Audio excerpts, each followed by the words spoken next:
There we go. Morning all. Welcome to the January meeting and Happy New Year to those of you I haven't seen yet.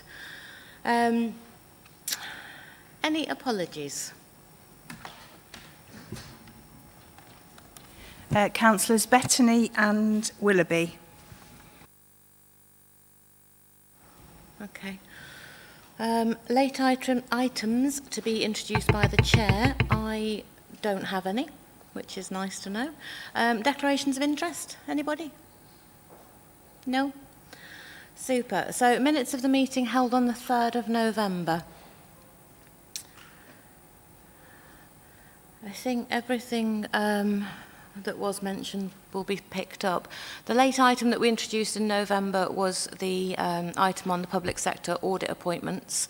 For those of you who were at or watching full council last week, you'll know that that was passed by full council, so Simon will undoubtedly take that away and deal with that. Outstanding resolutions are on our papers today.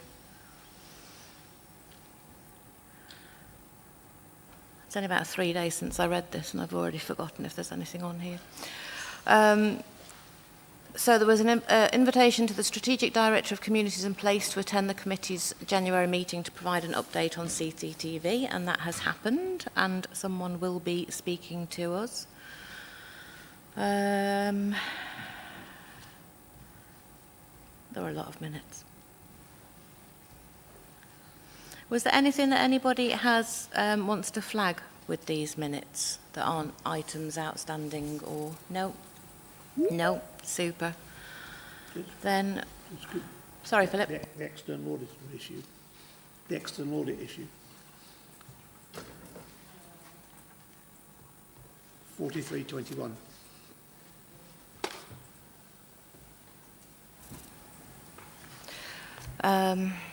I'm sure that will be picked up in Hassan's report today. Well, he hasn't actually got a report on the agenda, has he?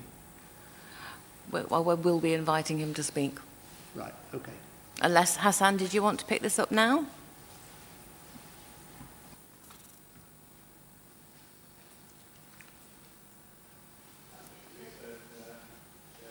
If you just lift the top of the thing open, and then there's a button inside. Yeah, happy to do so, Chair. So our audit has yet to be concluded. So once the work that remains outstanding has been undertaken, then we will conclude our audit. To date, we were waiting for some exempt minutes from officers, and also we've received correspondence which we're just considering in line with our Code of Audit Practice Responsibilities.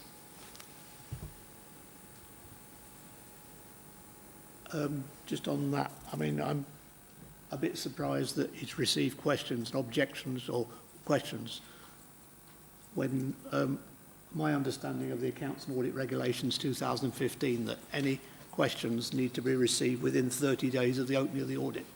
And that's been considerably more than 30 days since the opening of the audit. Anything which has been received since then does not, as I understand it, does not have to be considered by the external auditor as part of the audit before he closes it. He can say, you're outside the committed time. Now, I don't know the content of what these questions are, whether they're relevant, whether they're substantial, whether they're important, whether they're matters of law, quite clearly.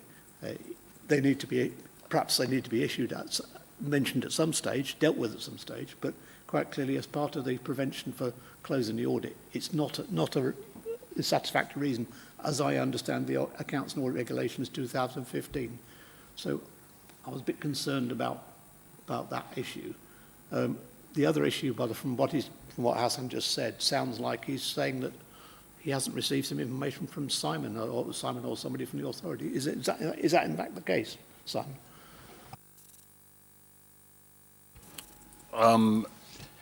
Late on in the audit, there was a question from Ernst & Young about an exempt set of minutes and some of the papers that decision was raised on. We have taken some legal advice on the information that can be shared, and our monitoring officer has met with Hassan over that, and we will be providing the information with, if appropriate, suitable redactions to allow Hassan to fulfil his duties to the line of inquiry that he has raised. So that's the background to that. It's taken probably about 2 weeks to try and resolve the level of information that can be shared in respect of this particular item. But Hassan, what about the issue of the questions? I mean, do you have to respond to the questions in time before you close the audit? I've just provided an update in terms of that we're considering certain correspondence. So once we do so, we'll conclude our audit. That's all I've really got to say on the matter. So when will this happen? I think just need to allow us to undertake the considerations that we need to undertake, Chair, and that is the update at this stage. It doesn't sound very satisfactory to me. I mean, I don't know what other members think of it, but, you know, it's got faintly ridiculous, to be honest, about closing the audit at this point in time. As for relevance, as I think you yourself, Chair, mentioned last time, the relevance of closing an audit is the fact that it needs to be done in a timely manner to satisfy all sorts of corporate governance and issues satisfactory that everything is okay. Quite clearly, everything would appear not to be okay. Now, whether it is that is in fact the case, we don't know. It's totally unsatisfactory in my view, and I don't know what other members have said. No, I agree, Philip. It is disappointing that we're heading towards the next financial year and we still haven't closed off something that we would have expected to have normally closed off sort of last summer, really. Lucy? Chair, I'm wondering whether this is a symptom of what's wrong or what's challenging the audit environment nationally. That there is, I think it sounds to me as if there's a fear of somebody looking over my shoulder and criticising what I've done, and that can give the have the effect of forcing people to look more and more detail at things, which then delays the system. And if that is the case, then it may be that, you know, we need to have a look nationally at the way in which the audit requirements are being stipulated to make sure that we've actually got the right level of detail. And I don't know whether that piece of work is being done as part of the sort of review and a bit of a hiatus in the whole of the system at the moment. But, you know, if it's something that we think needs looking at, maybe it's a conversation we should have with the LGA. Thanks, Lucy. Simon, did you want to come back to that? Yeah, we have a regular dialogue between Ernst & Young and ourselves, and indeed the Chair and myself met Hassan, I think, along with the Chief Executive in December, whereas we have expressed our frustration that the audit was not concluded in a timely fashion. Hassan has brought to me the attention of the areas under consideration that he's got to consider in line with his responsibilities. At the moment of the information I have, I do not believe that it will lead to a change in the figures within the accounts, but that is for Hassan to form an opinion on and to hopefully come to a conclusion as quickly as possible, so we can both give assurance to the people of the city that the accounts that were presented were a true and fair view for the financial year 2020-21. But we do have regular engagement, and your comment about the state of the audit market is recognised nationally as well as locally here. And I think I've said here that the application of some regulatory standards which apply across the public and private sector into the local authority sector, and some of the requirements and regulatory requirements that Ernst & Young have to demonstrate feel disproportionate for some of the areas that we have. For example, the emphasis on valuation of assets every year, when for local authorities the asset base is historically fairly stable and everything else, and this committee knows we've had lots of emphasis on that as an audit test, which in reality is not necessarily the most value-added audit test for local authorities, like ourselves who don't have lots of commercial investments and everything else. So I think this one is going to roll and roll, not necessarily for Derby, but nationally. There has to be a rebalancing of local authority audit, both in terms of sustainability, sufficiency and timeliness. There has been guidance issued that, if you remember, the idea was that accounts would be closed and audited a lot quicker, and the accounts and audit regs and the requirements mean definitely for the next 2 years we will be looking for audit opinions in effectively Q3 of the year, whereas if you remember it had been brought forward in the hope that authorities would have very timely audits. But that is not an EY specific problem, it is across the 4 or 5 players in the market. So that's the context. So we do have this engagement, and I think it's important that in letting Hassan discharge his duties, he is also engaging with the authority about the nature of what maybe has been brought to his attention. And Philip's quite right. An inspector to the people have a right of inspection to the accounts, and we issue it for a period of time. Obviously, if someone comes with a matter at any point in time, whether it's an account period of audit or not, then the external auditor has always, as you know, Philip, had to hear. And I think Hassan has usefully explained to me, when I hear, I don't form an opinion at the moment, but I can't unhear. So he's got to, in a sense, hear and form an opinion. As I say, I don't think anything that has been shared will alter the figures in the accounts, but that is for us to discuss once the investigations have happened, or the considerations, not investigation, consideration of the issues in hand. Thank you, Chair. Thanks, Simon. Any other comments from the committee? Or Hassan, did you want to come back to anything? No further comments from myself, Chair. I think just note what Simon says in terms of the requirements on external auditors in relation to areas of the accounts, and that is an issue which is being raised on a national basis. At this moment in time, you prepare your accounts in line with accounting standards in terms of which requires you to comply with those standards, and we audit those standards in line with international standards on auditing, which dictates the focus of the areas which Simon has just referred to earlier.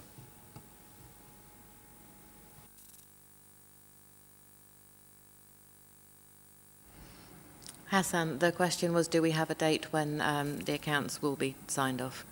I think, Chair, as I said earlier, just need to undertake the considerations which I need to undertake, so I can't speculate at this moment in time.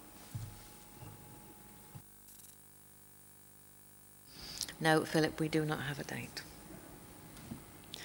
Any other items from the minutes from the last meeting from committee? No? Super. Okay. So item 5 is Audit and Governance Committee outstanding resolutions, which is a much smaller document than we've previously seen, to Richard's delight. Richard, do you want to take us through it? Yeah, it shouldn't take long, Chair, fortunately. Yes, we look at Appendix 1 and the outstanding resolutions. The item on counter-fraud policies is on the agenda. So too is the next item on the committee's terms of reference, so both of those are covered today. And the third one on there is to pick up the item that was referred through to this committee from the CYP review, the Scrutiny Review Board, and that, as we've said at the last one, we picked up again in my Q4 update that it's been put in as part of the SEND audit that we're doing. And the only other things then are on Appendix 2 on page 4. The handbook was, after much sweat and toil, and that everything was issued at the beginning of December. I know Philip's had 1 or 2 issues trying to get on there and still can't, but I checked with Stuart as another independent, and Stuart's been able to get on there. So hopefully we can sort Philip out with what that is. But I've not heard back from any of the members whether they've not had any issues trying to get onto it. And the only other things then is the ongoing action we've got about the meetings being without political influence. And the final one is around how the committee evaluated whether it is adding value to the organisation. And we've got the annual self-assessment on the agenda again today. Thanks, Richard. Yeah, so the self-assessment form has been circulated. Thank you, Karen. If members are able to complete it, we'll talk through it a bit later, but if members are able to complete it before they leave, that would be much appreciated. Lucy.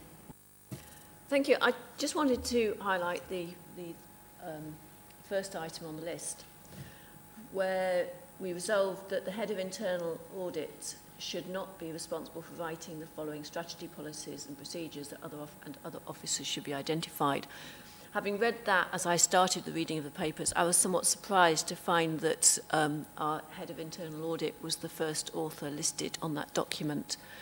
And I just wanted to know if we could have some explanation as to why that is the case and the rationale behind that, having tried to separate these roles.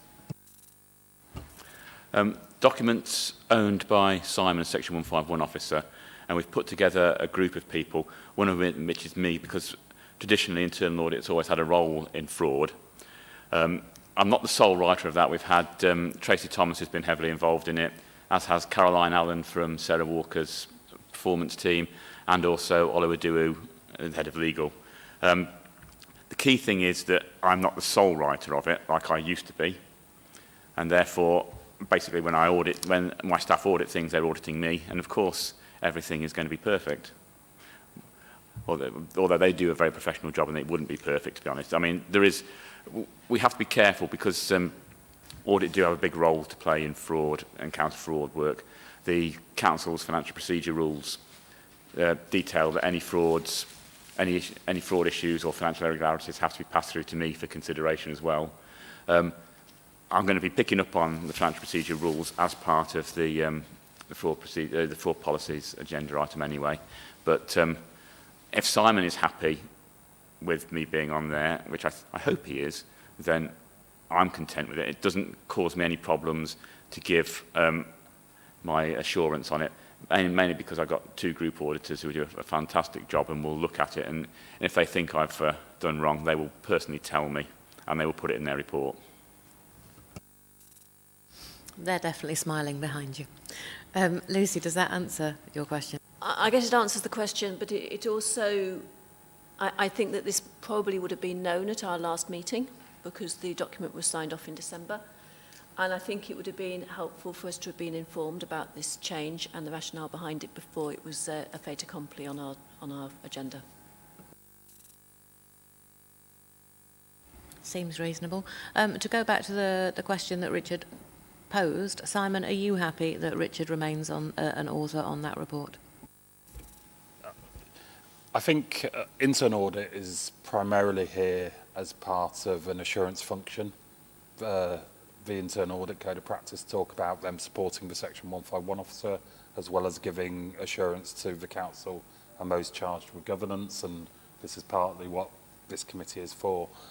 What we've tried to do is to make sure that we don't have this distinction of suddenly audit, look at a control system that maybe they've had skills and knowledge that they could help shape to make us as robust as possible.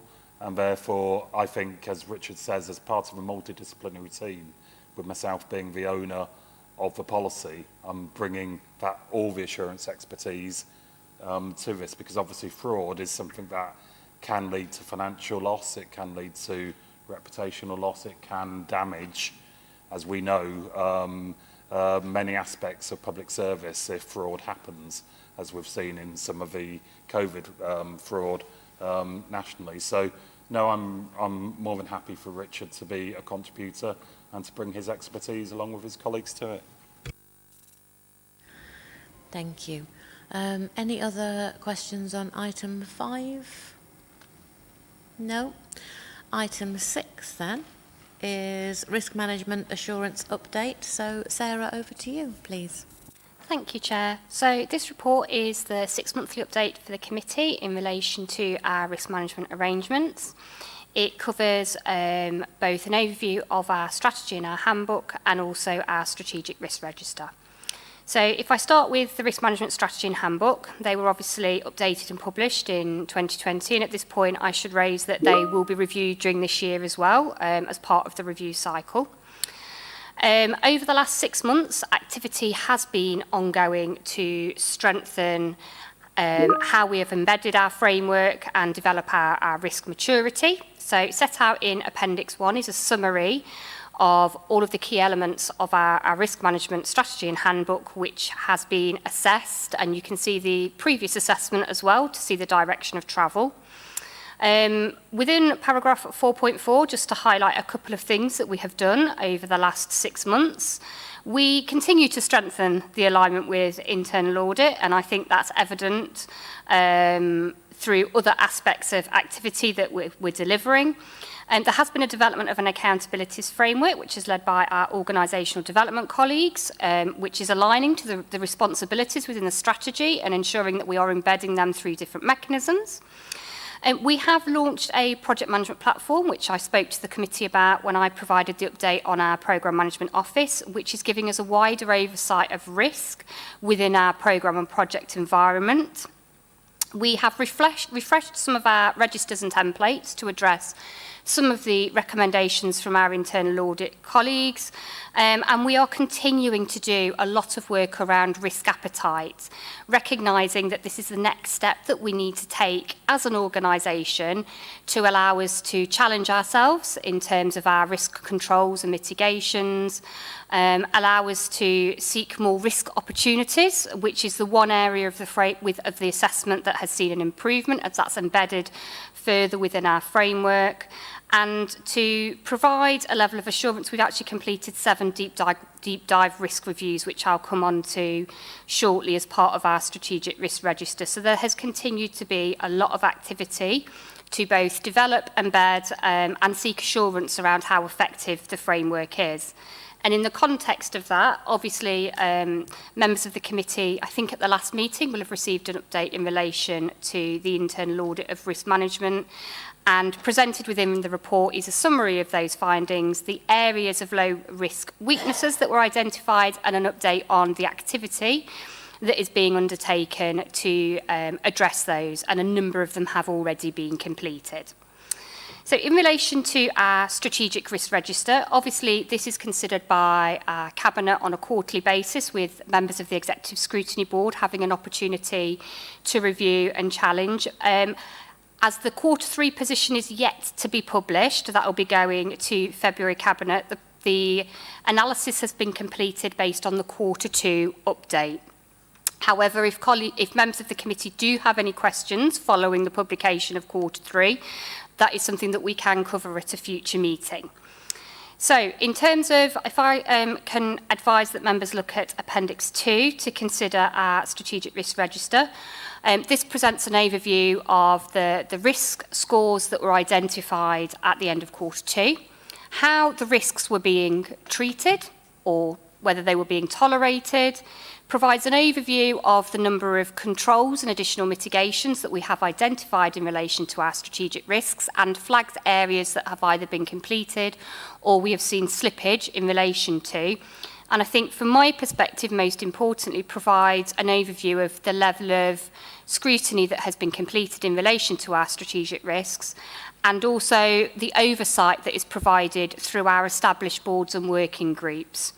I think overall, all of our risks have a number of controls and mitigations, and many of them are considered by more than one board or working group. And as mentioned previously, we have strengthened alignment with our internal audit colleagues. So many of these, if they have not already been audited or scheduled for audit, a number have been scheduled to external review. So specifically the risk in relation to special educational needs and disabilities, and our written statement of action as we had the revisit during Q2. And my team, from an assurance perspective, supported by colleagues within the corporate risk management group, have completed 7 deep dive risk reviews. This has led to some risks being redefined, which is strengthening our framework around risk analysis. And in other areas, it has identified further controls and mitigation opportunities. And we have 3 further risk reviews scheduled for the end of the year, and the details of those will be included within the Cabinet reports that will go on Q3. All proposals in terms of development activities in relation to the framework are contained within Appendix 1, as we are striving to do more work within this area and really embed and develop our risk maturity as an organisation. I'm happy to take any questions that members of the committee have. Thank you, Sarah, for that overview. Members of the committee. Stuart. Thank you, Councillor Lesson. Thank you, Sarah. There's clearly a huge amount of work ongoing here and a considerable amount achieved, not least if we were to compare where Derby was to where it is now. Just to clarify on the plan to review the role of risk champions and advocates, there's no intention to review those out of existence, is there? What's the purpose of that review? What does it seek to achieve? And secondly, it may just be a point of semantics. You mentioned deep dives there, Sarah, which is something that works very, very well elsewhere, and I'm sure here as well. That is different from a risk surgery, is it not? Just to clarify, no risk surgeries have been undertaken. Just what I infer from this, that there wasn't any need for those. Are they more of a remedial measure? Okay, thank you. So in relation to your first question, absolutely not to remove the roles. So in terms of the risk champion role or stroke assurance advocate, the Corporate Risk Management Group has grown in strength, and we have identified a number of new champions, but recognising that there's more to do within this space, we are looking at the terms of reference for the Corporate Risk Management Group, and I'm keen to identify more champions so that we can raise the profile of risk further. We can ensure that we're communicating how to identify, escalate risk, and that we have colleagues throughout the organisation that can support in the analysis of risk. Because it is a complex landscape, you know, we have had the established 4x4 matrix to assess risk for a while, but I think that actually having experts throughout the organisation that are supported through the Corporate Risk Management Group is something we are seeking to strengthen, not remove. In relation to the deep dive risk reviews, when we republished the framework back in 2020, we developed the levels of assurance activity that we would take in relation to our strategic risks.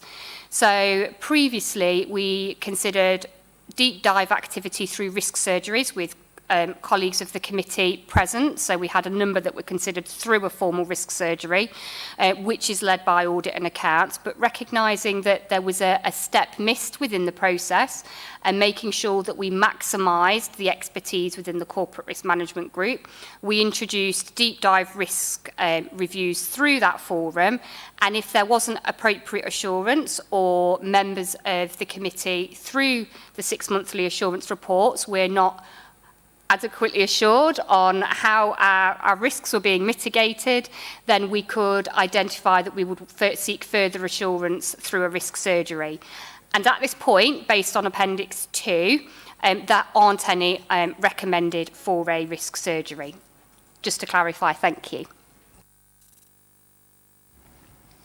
He looks very happy with his answers. Philip.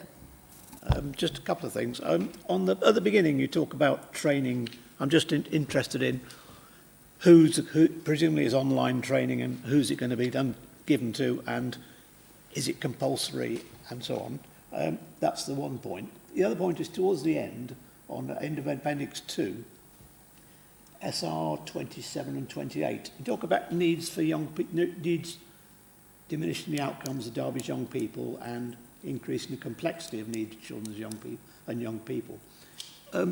Would that include as a risk the issue of people missing from school roles since the pandemic kicked in?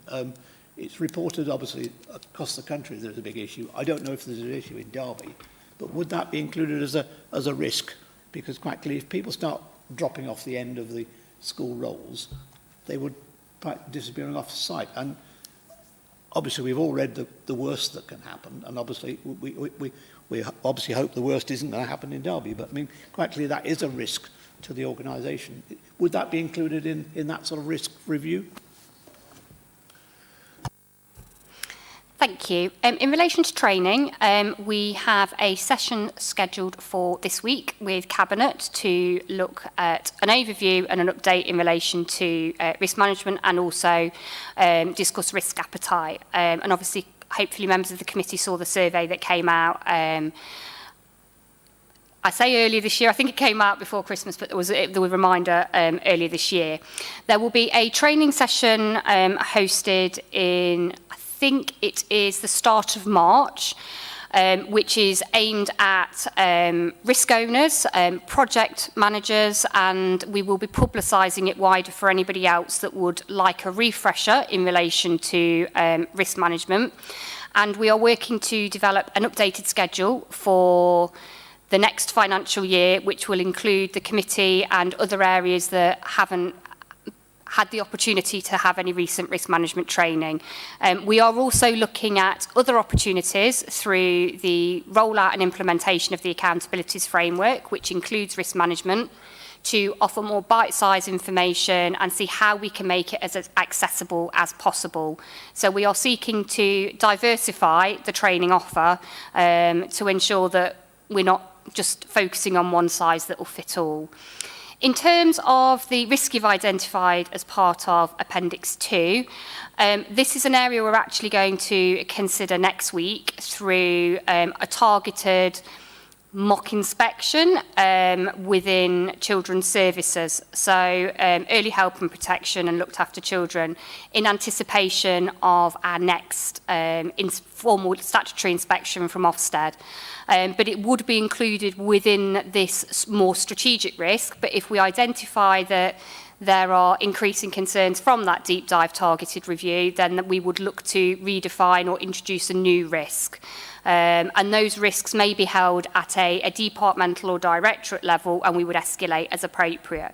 The risk that was identified that's in Appendix 2 was actually referred through from the COVID programme board, and it is a citywide strategic risk. So it doesn't necessarily focus simply on that, but it would be incorporated as part of the overall analysis in terms of outcomes and how we support our children and young people in the city's successful outcomes.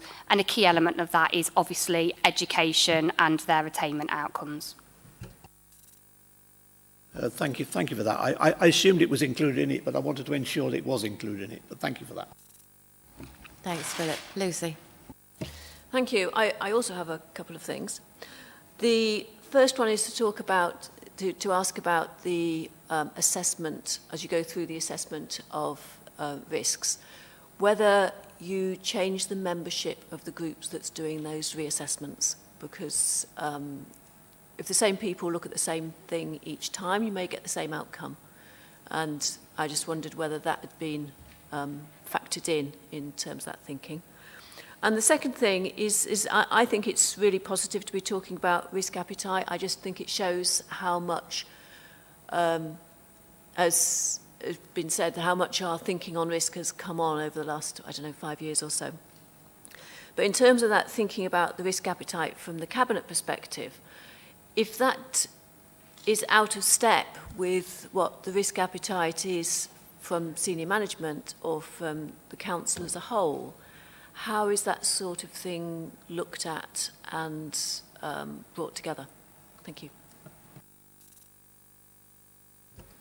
Thank you. In terms of the assessment of risk, when we are undertaking a deep dive, that will be, we've got a number of different mechanisms that we will use. So we will either commence that with a targeted discussion with the risk owners, and the risk updater, and that will be supported by either myself or a member of the assurance team. More often than not, there are a number of us present, because actually one of the most effective ways to review risk is collectively, to ensure that you're not getting the perspective of one individual. There have been in instances where we don't do those preparatory conversations and it goes straight into the Corporate Risk Management Group Forum. You have a breadth of representatives from across the services at different levels of the organisation. So we really do have a rich environment within which to review and challenge risk. And anything that we review outside of that forum goes into it for further discussion. So actually, I feel that we've got a robust process in place to review and challenge the assessment and deep dive of the risks that we are undertaking. And if we are not assured, then that will be escalated through to corporate leadership, SLT, and obviously also through to this committee. And that's a process that ensures that there are appropriate levels of intervention. In terms of the risk appetite session, we have hosted already with our senior leaders and heads of service. Obviously, the Cabinet session is this week. Members of this committee and also wider overview and scrutiny committees were given the opportunity to do the survey, which is the baseline for understanding the current level of risk exposure and risk appetite. I'm already in the process of overlaying the analysis that's coming through from the different cohorts, and part of the next stage is understanding the drivers for our understanding around current risk exposure and also what our level of appetite is. And we will develop or co-produce risk appetite statements that will be subject to review and challenge to ensure that actually we arrive at an output and an outcome that is representative of where our organisation is and where we want to be. And this will really assist in terms of risk identification, both for the identification of opportunities and that balance between seeing risk as a threat and an opportunity, but it will also allow us to challenge how we target our resources in relation to the mitigation of risk. If there is a risk that is within our current tolerance, we would have the opportunity to challenge whether or not we needed to add further actions and mitigations within that place. So I think it will simply act to strengthen, but there will be a process of co-production which will ensure that any variability will both be understood and we will work through to agree a set of statements that I think mean something to everybody that has contributed to that. Any other members of the committee with questions? No. Sarah, can I then ask firstly, what sort of response that you had to the survey, if you're aware of that, just sort of general figures of how many people responded? And secondly, is there anything that we need to look into more in relation to SR 27 and 28? Philip's already flagged up sort of certain issues on those, but when they go in, I appreciate that 28 replaces SR 10 from previous, but when you see something going straight in as a 16, it's concerning. So is there anything else that we need to be aware of? Thank you, Chair. So in relation to the response to the survey, it was a very positive response from our directors and heads of service. I can't remember the numbers off the top of my head, but it was certainly representative, 2/3, if not 3/4 of those that were asked to complete the survey. In relation to the survey that went out to both yourselves, Cabinet, and obviously members of Overview and Scrutiny, responses were received from all of Cabinet, and I think there was 4 or 5 from the wider committees. In the relation to the second question, there is actually an internal audit that has been identified around demand management, which was the original risk in relation to complexity of need.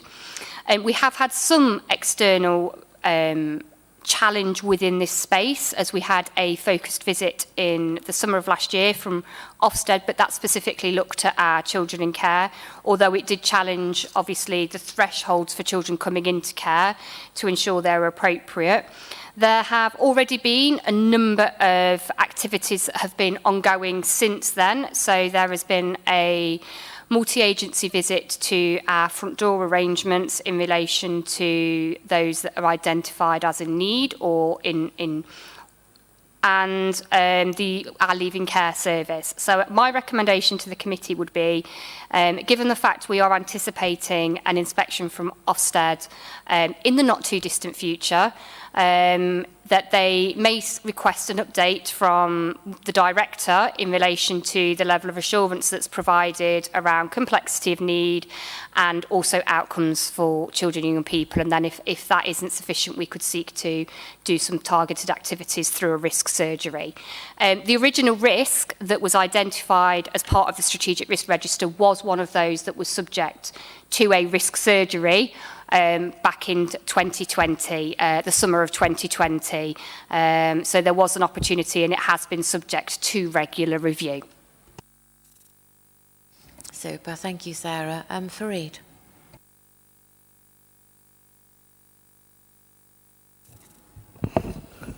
Thank you, Chair.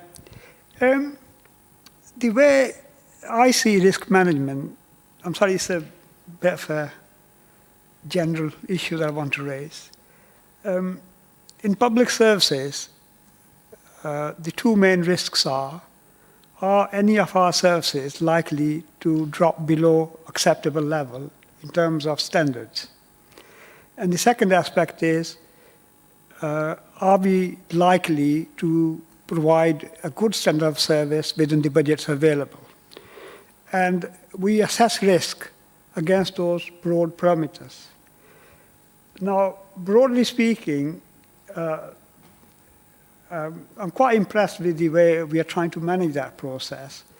But to be honest, I'm not really 100% confident that after reading the report, I get an inkling of some smaller risks heading our way that we need to guard against.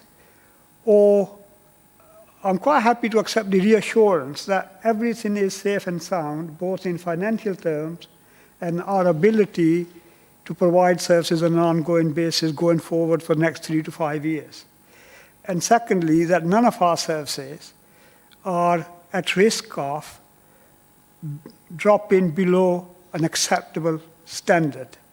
I wonder if Sarah could comment broadly on that to reassure me, because as I said, I've gone through the report and I'm not sure I can feel confident after reading it. I've been reassured on both those fronts. Thank you. That's a big question. What I would say is that risk management is a tool within our assurance and control environment, the same as internal audit and the same as external audit and a number of different activities that we have to address those areas that you have identified. We do have risks that are held at a directorate and a departmental level that are not reflected within the strategic risk register, which will articulate particular areas of threat or opportunity in relation to specific service matters. These are published on My Derby, if members of the committee wanted to have a look at those and review the controls and mitigations in place. However, within the context, risk is inevitable. We can't eliminate risk, and I think that we have taken significant steps to strengthen our risk environment and our control environment with increased level of assurance around these areas. And I'm sure Simon may want to say something in relation to this, but from my perspective, I think that we are only increasing the level of activity that we're doing around risk and the conversations that we are having with services and with directors. So I think that the level of assurance continues to grow, and there will be further opportunities to strengthen it, but we can't eliminate risk completely. But I think that the details that I've set out within the report, some of our external regulatory activity are all controls in place to ensure that the two main risks that you've identified, we, as much as possible, continue to mitigate against them. So I think that there is a greater level of assurance than I would have been sharing historically. Simon, did you want to come back? Thank you. Yes, and I might just reflect on the assurance framework is also underpinned by lessons learned, and some members here may have been at the regeneration scrutiny panel, where a report was brought on, obviously VA 52 and the lessons learned, and that talked about the assurance frameworks which are now in place, whether that be the project management office, whether it be the strengthened risk management group, whether it be embedded audit work by our internal audit team. And often in this respect, it's about the language used and the support and the honesty, because assurance only works if people are honest, because if we identify a risk, we can identify the suitable mitigations, the proportionate mitigations, and actually bring in capacity and expertise and intelligence right across from the council. And I'm very much along with Sarah that I think in the past 2 years, and it was probably triggered slightly from putting in arrangements following the A52, the assurance framework of the council, which supports semi-annual governance statement, which then allows the local code to be enacted. All of that is now much more integrated and shared and owned. So yes, I think this Audit and Governance Committee are actually seeing much better assurances come here from across the organisation, as opposed to previously you were reliant primarily on internal audit. And now this report, I have to say, Fareed, is actually a really good quality. Look at the appendices and look at one 3 years ago, and the amount of intelligence, the amount of honesty and insight in it is amazing. So I think credit to all people in the assurance space. And I know Richard, in his internal audit report, takes a lot of comfort from now the assurance that is happening outside of the internal audit review space as well. Thank you. Thanks, Simon. I think it was a really important question, Fareed, because that's what we're here for, is to seek those assurances. And it is, I suppose, quite concerning the amount of red on that appendix, and also the fact that there hasn't been any change in most of those scores. You know, nothing's got worse, but nothing's certainly got better either, and absolutely important to raise it. Just going back to Simon's point at Regen Scrutiny last week, it was reassuring to see sort of the lessons learned and be able to see things that had come out from recommendations from this committee.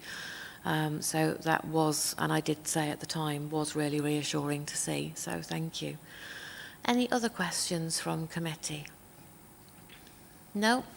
Then we will note the recommendations at 2.1 and 2.2. Thank you, Sarah. Next item is the committee terms of reference. I'm going to hand over to Richard. Thank you, Chair. As you can see from the report, the committee agreed to have a working group with a member from each political party on there. So it was Councillors West, Grimmerdale, Kerr, Bettany and Philip Sunderland represented the independents on that. Had a look at what was the current terms of reference at that particular time. Clearly, the one thing we had to change was the name of the committee, which was still showing as Audit and Accounts. So that's been changed to Audit and Governance.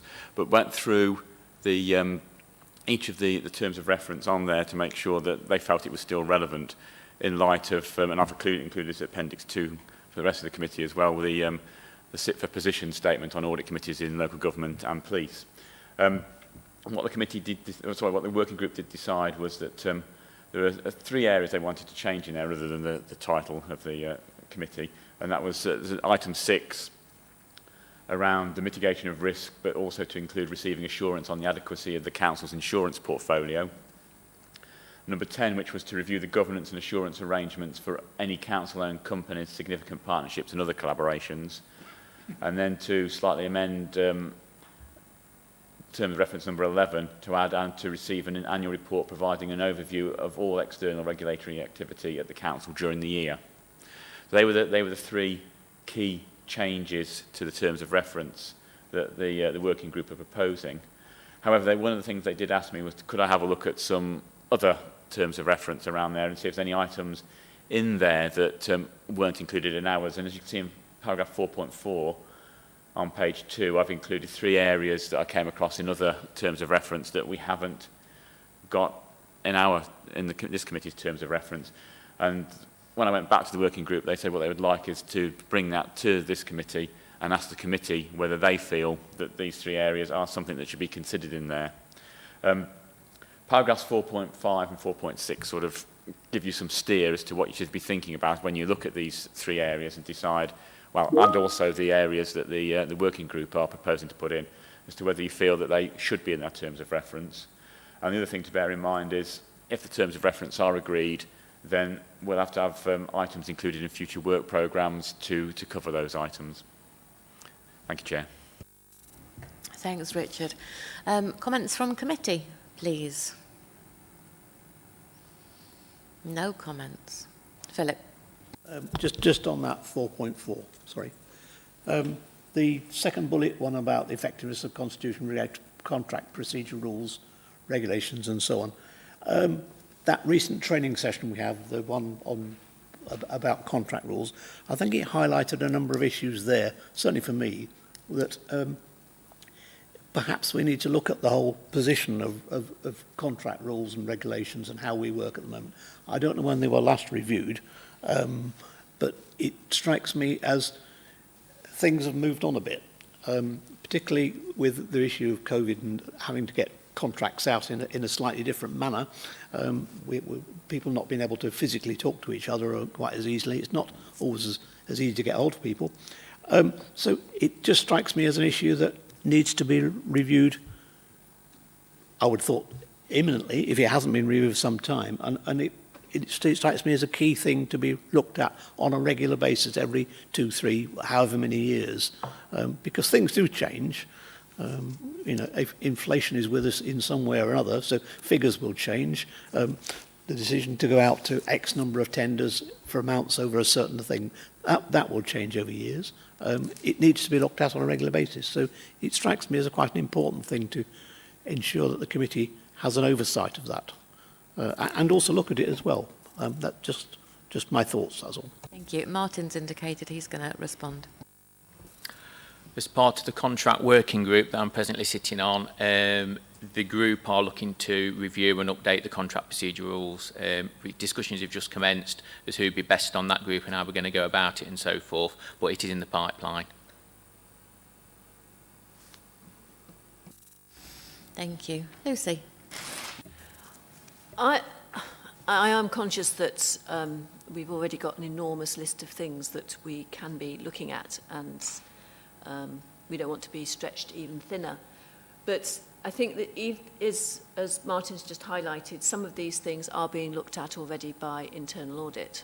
And if there's a report that flags up concerns, then we could look further into it if we wished when it came to committee. So the area here that I think is probably most pertinent is actually the first one, in looking at statutory responsibilities, which may be done by internal audit, but more importantly, the delegation levels. Because I think that we are, as members, we're in a better position to look at and consider that than officers, their own delegations. And it's that part of that first bullet point that I think that we probably ought to be aware of, because I think the other ones are all things, and Richard may put me right, that internal audit will get round to at some point. Thanks, Lucy. Do you want to respond? Thanks, Richard. I agree with what Lucy's saying around the second and third ones. Yes, we will be. Martin sits on the, as you know, on the contract management group, so he keeps us informed on that. In the past, we've always had a seat at the table when the contract procedure rules and finance procedure rules are being reviewed. So yes, and plus we do look at, in our audit work, at whether those are being followed and whether they are up to date and current, etc. And the third point about compliance with its own and published national standards and controls as part of our audit work as well. But also you'll find that the legal section will also comment on whether things are addressing and probably complying with national and standards and things like that. So yeah, those last two are things we will pick up as part of audit work. We have done, on the first one, work on the scheme of delegation, which was reported through to you some time ago. But it is an area of concern for me. Thanks, Richard. Anything further, Lucy? No, I just think that other members might like to consider whether we ought to be including that high-level look of functions delegated to officers. Thank you. Harvey. Thank you, Chair. I was actually going to comment on a very similar point, and I would agree, out of the three, it's the first one for me that we should amend our terms of reference to include. Thank you. Any comment from any other members? Super. Okay, so recommendation 2.1 was to consider the terms of reference and provide appropriate comment or amendments. And then if we agree to the revised terms of reference, to refer them to council. So in their entire, as they stand at the moment, the amended terms of reference, is everybody happy with those? Yes? Nods? Super, thank you. So we will refer them to council for approval. So it's the 3 additional reports at 4.7 and whether they are included. So that is a report on the level and adequacy of insurance arrangements, also to highlight number of claims, an annual report outlining all activity involving the council by external regulators, and an annual report on assurance around partnership governance. Do members of the committee agree to those being included in future work programmes? I have nods. I have nobody saying otherwise. Super, we will agree to that then. Chair, could I just clarify that having Harvey and myself comment about the delegations to officers, as well as saying that what's been drafted to us is adequate, is there an appetite to include an additional point on that, in addition to what was being presented to us? Yeah, I think so. Richard, is there any wording that you would suggest that we include? The wording I've included in the report is what I've lifted from someone else's terms of reference. Okay, so does any member then have any suggested wording that we add now or look to add at some point in the future, potentially?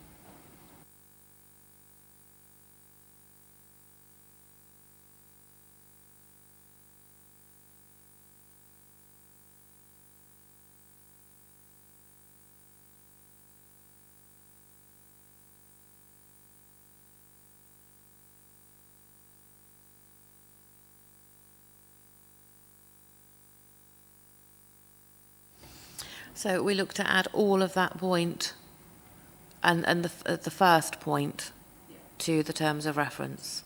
So if we add to consider the exercise of officers' statutory responsibilities and of functions delegated to officers as one of the things that we will do as a committee, and give it a bullet number in an appropriate place. Can that be looked at, Richard, please, and brought back, I guess, next time? I can, Chair. Thank you. Everybody happy with that? Good, super, thank you. So item 8 is Audit and Governance Committee self-assessment of effectiveness. Some of you who have been on the committee before will have seen this before, will have seen this before at Appendix 1. I will pass over to Richard, but we do ask members to complete it. It doesn't take a lot of completing, and we're not looking for any sort of we're not looking for anything to be apportioned to any specific member of committee. It is just so that Richard can go away and look at what needs to be done, what works well, what doesn't, what understanding members of the committee have. You don't need to put names on it, you don't need to own up to filling it in, but we do ask for it to be filled in. Well, that's fine. There was no space for that. But no, that's absolutely fine. But we've had people before not want to complete it, and I did wonder whether it was because you're then having to own up to, I don't understand this. And if it's members that have been on the committee for a long time, but we expect you to understand everything. Shall we all put Harvey's name on ours? I will hand over to Richard just to go through it with any other requests. Thank you very much, Chair. I mean, yeah, one of the things in the past, they've always been emailed through to me, so the names are on the emails anyway. But it's not so. All I'm really looking for is, we get a good representation from all of them. We would like 100% return if we can, and then what we do then is we feed it into looking at any issues coming out of there where we think we can shape some training from that for next year's municipal year and things like that. So it's all stuff that we want to sort of try and build the effectiveness of the Audit and Governance Committee through. So that's the real reason for doing it. It's a much shorter self-assessment than we had 3 years ago when we went for the all-embracing. It was like more War and Peace, and we learnt a lot from that one, and it was very, very detailed. And we've decided then that perhaps we don't need it in quite so much detail anymore. But there's nothing really I want to add, Chair, to what you've said. But it's just if any members do want to have a word with me about any of the issues on there or they're not understanding exactly what it is, then please feel free to do so. Thanks, Richard. Lucy? I'm just wondering about the timing of this, because we are 3/4 of the way through the municipal year. The coming last quarter tends to be thinner on the ground in terms of meetings. And there may be a significant change in the makeup of the committee after the annual meeting in May. So is this actually the best time to complete a form, or should it be completed by the incoming committee, which may be different? Harvey, have you got another query? Yeah, Chair, just to come back on Lucy's point, I think trying to ask a new member on the committee to fill this out, they wouldn't know. Yeah, I think we've tried various dates before, haven't we? We've tried it throughout the year. And yes, if you get a largely new committee, then no, it means absolutely nothing. There's potentially something that we could maybe ask for at the meeting before this one, but yeah, I think it does need to be somewhere in between the two. Richard? It's a real conundrum as to when to do this. As the Chair has said, we've tried this at the beginning, and we had some new members on there that said, well, I just don't know what all half of this means. If we do it now, then at least we've got everybody, members have been on the committee and they understand it. These self-assessments are brilliant if you've got a very consistent static audit committee that's got the same members on it each year. It's rare. Some local authorities do, so it's wonderful. We're not too bad here. We've got at least half the members were on last year's, but you find some audit committees at some local authorities, they change during the year as well, so it's impossible to do. But it gives us some sort of idea as to particularly where the areas of training are, but also how effective we're being with that training. If there are members at this stage of the year that are saying, well, I don't really understand this, or we don't know about it, clearly we're not getting the message across to communicate to members of the committee that this is one of your roles and this is what you should be doing. So there's benefits both ways on this. Thanks, Richard. So yeah, all I can do is ask people to complete it and hand it back to Richard. And if you'd rather fill it in and email it back, then please do that. Item 9 is the Q4 plan update, which is Richard again. Thank you, Chair. Members will recall at the November meeting, I said that one of the problems we'd got with our new method of audit planning of being on a quarterly basis is that we were writing the Q4 plan, and we had only just about 1 or 2 weeks into the Q3 plan, and it's something that the Chair and I, with Dominic, have spoken about, and it's something I'll pick up with Democratic Services around the timing, particularly of the November meeting, because it doesn't help us with the Q4 planning. That's something that we can talk with Democratic Services about.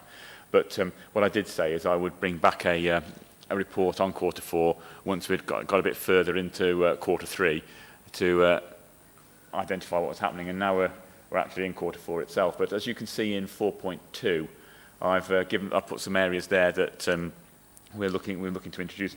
Surprisingly not, one of them is the expansion of the SEND audit, and there's items in there. There's one, the request of Simon to do some additional work, one at the request of the head of integrated commissioning to do some added work on the SEND area, and then of course the referral from the CYP Scrutiny Review Board.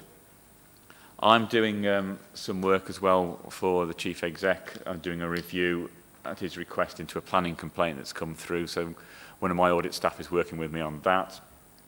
We need additional time for Martin and his support from the other audit team around the contract management working group and anything that comes out of that.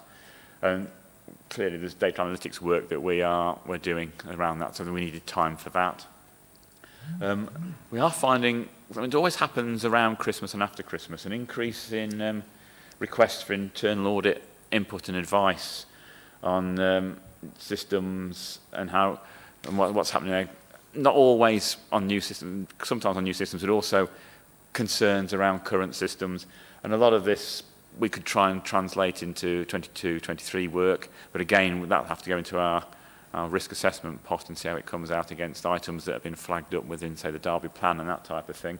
And the final one that's come out of the contract management work, as well as the housing framework for 16 to 17-year-olds, which is around financial assistance, and there's concerns there they've asked Audit to have a look at around that. Of course, if we introduce new areas, we need to postpone others. And we don't remove things from, when we remove things from the plan, then they're only being postponed because we've considered them as risk areas. So they'll go back into the risk pot and be assessed against other areas that are coming through that we need to work out which are our priorities. So I've highlighted there in 4.3 a number of areas that we are postponing for the time being.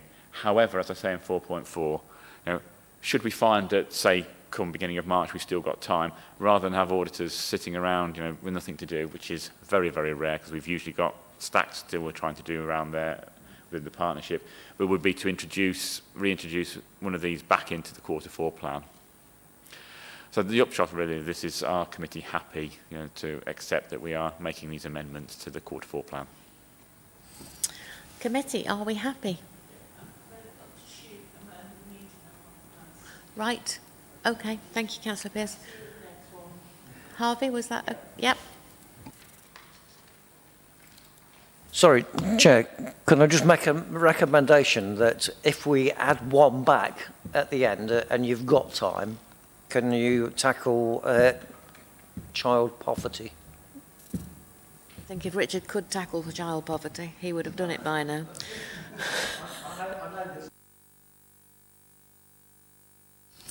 No, absolutely. The question I was going to ask was, realistically, was how was that decision made that was one that would be postponed given its importance? The thing, Chair, is what we've looked at when we've done this is those areas of risk that we need to be tackling. Some audits are still ongoing, so we can't really postpone audits that are ongoing. And these are the ones that weren't fully allocated or started, so they could be postponed, but then we risk assess them. So we would risk assess and we'll take into consideration the view of the committee as well if they think there's something there that they would like to see. Thanks, Richard. So with that in mind, are we happy to endorse the changes Richard has presented? Yep, we have nods. We will do that. Next item is internal audit progress report, and surprisingly, it's Richard again. Thank you, Chair. It's been the Richard show at the moment. The internal audit progress report. The key issue is the document that's attached at Appendix One. What I will say is at the last meeting, the committee asked when they looked at the outstanding recommendations area for representatives to come and talk to them about CCTV audit that we did in 2019 and also the bus station audit. And there are officers here to pick up on those. So once I've gone through, Chair, if you're happy, and raise all my issues, if you then want to turn to those two, which what I have done for the benefit of members in Appendix 2 and 3 is to include our response matrix, as we call it, we get back from management after each audit, which details the issues raised and the recommendations and their response to how they're doing that, how they're going to implement those recommendations. And these appendices only include those recommendations that haven't yet been implemented. But to turn to the progress report itself, you can see on page 4 and page 5 how we're doing with those planned areas that we brought to you in the past. The key is, from my point of view, things are going well. We're not at the target we'd like to be as at the end of December with the audit plan, but we're not too far behind, and we know with the resources we've got that we will be able to meet what we want to. The key thing really I need to put across the committee is the fact that at the end of March, I need to be in a position where the audit team have done enough audits and I've got enough assurance from, as Simon was telling you earlier, other areas, such as the work that Sarah's team do on assurance as well. I can take comfort from that. I need to be in a position at the end of March that I can actually give an opinion on the governance, risk and control of the authority. And as you can see from here, I think we've got sufficient work to base my opinion on as it stands at the moment. Yes, there'll be other audits coming in there that will help inform that. So I've got no concerns at the moment. And if I did have it, one of the things I would be saying to the committee is I've got worries that I'm not going to be able to present an opinion. But the way things are going at the moment, I feel we've got more than enough work there. And certainly the work that Martin is doing around the contract management as well feeds into all this, and I can take assurance from that. Plus both Martin and Hannah are sitting in now on directorate management teams for peoples and for communities in place, and we can get assurance through what we're hearing at those as well. Plus it flags up areas that we need to be considering as well. So we've got new ways of looking at, our horizon scanning is improving, shall we say, through business partnering as well. But there are a couple of areas on the brought forward audits that, and I think we always flag these up because we shouldn't be having brought forward audits from the previous year in the current year, that, at this stage of the current year, Q4 of the current year, that we still haven't finished. And well, we are chasing those now, and hopefully we're getting somewhere with those. So, but I will report to the committee in March if I think there's issues there that perhaps the committee need to consider calling someone in about for where we're not getting the information coming through. Well, one thing I am checking is that it's not the audit team that are delaying it. It is the services are not giving us the information or finding us the time to do this work. If we can then move on to the audit coverage in reports that are issued in Q3. There are a number there you can see on page 6 highlighted there. The only one that I would draw committee's attention to is the CareLink one, which is limited, and CareLink is a concern and has been. I've spoken with the head of service around that, and it's one area that we are trying to target a lot of audit activity in over the last few years as well. And they have a lot of external. I've had an external assessment as well, and a lot of our audit was picking up on how they were addressing that. And it was, as you can see from the summary of weaknesses there, a lot of the areas are around the absence of a documented action plan to address that, and so hence why it's come out as limited, because we're not seeing the level of work we would anticipate. So we say how they are managing the responses to that external assessment. That's all I'd really want to say on the audits that have finalised in Q3. We then get on to the recommendations side of things, and the number of recommendations not being implemented is increasing, which is a worry, and it's something that we'll try and tackle with strategic directors as well and get that message fed through to people. But as you can see there, the key ones from our point of view are the significant risk assessment, risk recommendations. The 2 related to the bus station are going to be covered at this meeting. The 2 from bereavement services, you had Doug Walkman, who's the head of service, come to see you at last year and explain all that. That's still ongoing. And then one relates to the neighbourhood boards, which we've discussed the fact that that's passed across to Derby Homes So that's delayed that. Moderate risks, again, they're increasing in numbers that have not been implemented. They're all detailed down here. The only one that concerns me is the fixed assets from 1819. Now, it's an area that the committee have had reservations about in the past. You've called in the officers concerned on that one around trying to finalise the report and got, should we say, assurances from them that they would be. It still got delayed then. We did finally issue that, but now we're into the situation where we've got recommendations that should have passed their target date that should have been reported back. We haven't had any information on this. That's something for the committee to bear in mind, perhaps for the March meeting. I've got nothing further on the report itself. And I don't know, Chair, whether you want to take questions on the report or whether you want to move on to the bus station and CCTV. I was going to say, do committee have any specific questions? And Lucy. Yeah, thank you. And although Carelink is obviously struggling, it sounds as though they're trying to deal with some of the issues, because we've got more things being implemented there than on quite a lot of the others. But I particularly wanted to raise the Ada Bliss point here, because it's something which is obviously the people who don't know, there's a project to build social housing within the Ada Bliss site at Chester Green. And to make that work, it's got to be financially viable. And it worries me that we've got the high risk there, which I've just mislaid it, in terms of the HRA Capital Board. But that links through to the approval of the outline business case, because if the outline business case doesn't end up with a viable project, it's no wonder that the HRA Capital Board has an issue. So I think I don't know whether that is something that's been picked up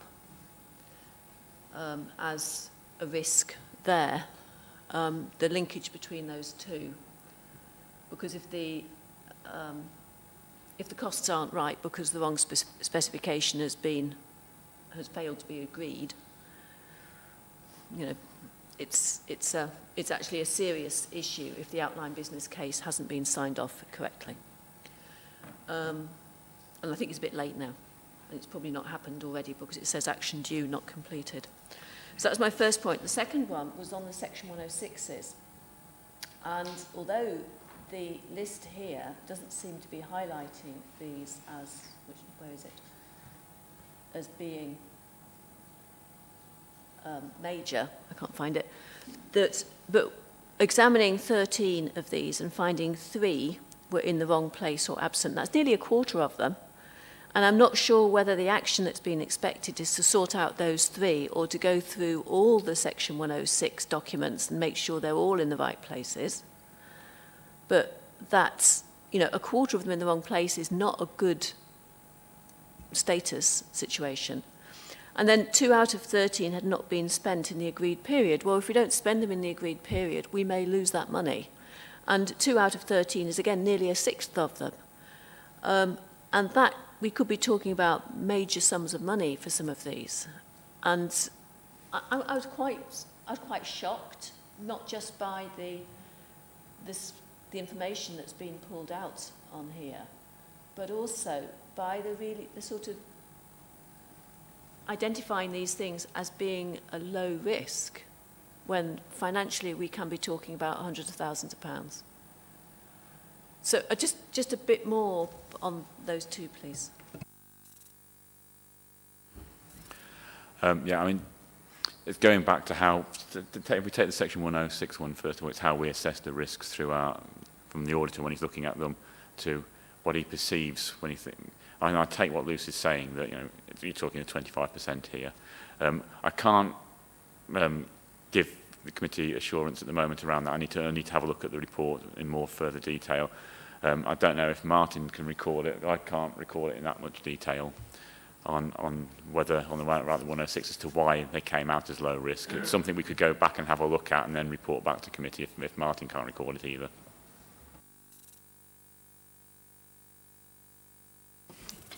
I'm just having a look at them now, so just give me a few minutes. If you move on to something else, and then I'll come back to it. Yeah. So, can I just ask, what was the specific question with respect to the one on Ada Bliss, Lucy? Because obviously you explained it, but...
I think with respect to the Ada Bliss one, there was limited evidence of this actually happening, because what we look for within any audit is that they can clearly evidence that this function is going ahead and this is actually being done.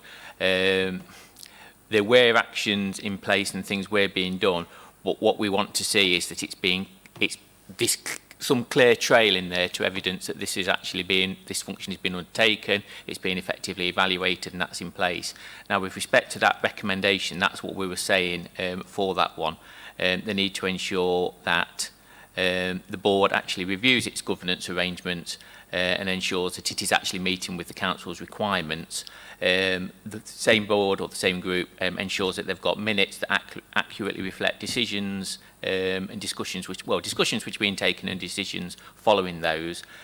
We also asked for them to maintain a register of declarations of interest for the group, just to identify that there was nothing within there that could potentially be influenced by any outside interests or bodies, and basically to finalise its terms of reference, because another thing we identified, although there was a terms of reference, I don't believe it had actually been formally agreed, so we just wanted it to be formally agreed. So basically the reason that's a significant risk is because there was a number of things there which, while they were sort of partly being done or partly in place, they weren't either fully in place, being fully ratified, or being fully documented. So that's what we wanted to see in respect to that side of things. So that's the Ada Bliss one. The other one I'll just have a quick look at, and then I'll come back to you in a few moments. Thanks, if that's okay. Martin. Richard also wants to come back in, Lucy. Thank you, Chair. Yeah, this shows the benefits of the close working we have with Sarah's team. Sarah's just contacted me to say that they've done some review on this. So if I could hand over to Sarah, she can update you on about the HRA cap. It looked like Sarah wanted to speak as well. Thank you, Chair. Yes, members of my assurance team have been working with colleagues within strategic housing to review the HRA Capital Board terms of reference and strengthen our overall governance in relation to this. And in relation to outline business cases, we have been working to strengthen the relationship and reporting into the Programme Management Office Board, and we have had updates come through. So I would anticipate that any outline or full business cases should be coming through that mechanism also. And we can seek further assurance through the gateway considerations. Thanks, Sarah. Does that satisfy your queries, Lucy? Yeah? I'm pleased it's being picked up in different ways. Thank you. Thank you. Martin is still looking into things. No, I'm happy to take it now. Thank you, Chair. In respect to the records, Councillor Kerr, it looks like there was issues with locating them and identifying them. Some of them were actually located late, and some of them were found to be misfiled. So I think what the issue was with this one is when we actually go and conduct the audit, we ask them for the evidence and for the information that they've actually got, and if they can provide it to us in a timely basis to identify that it has been suitably filed and recorded.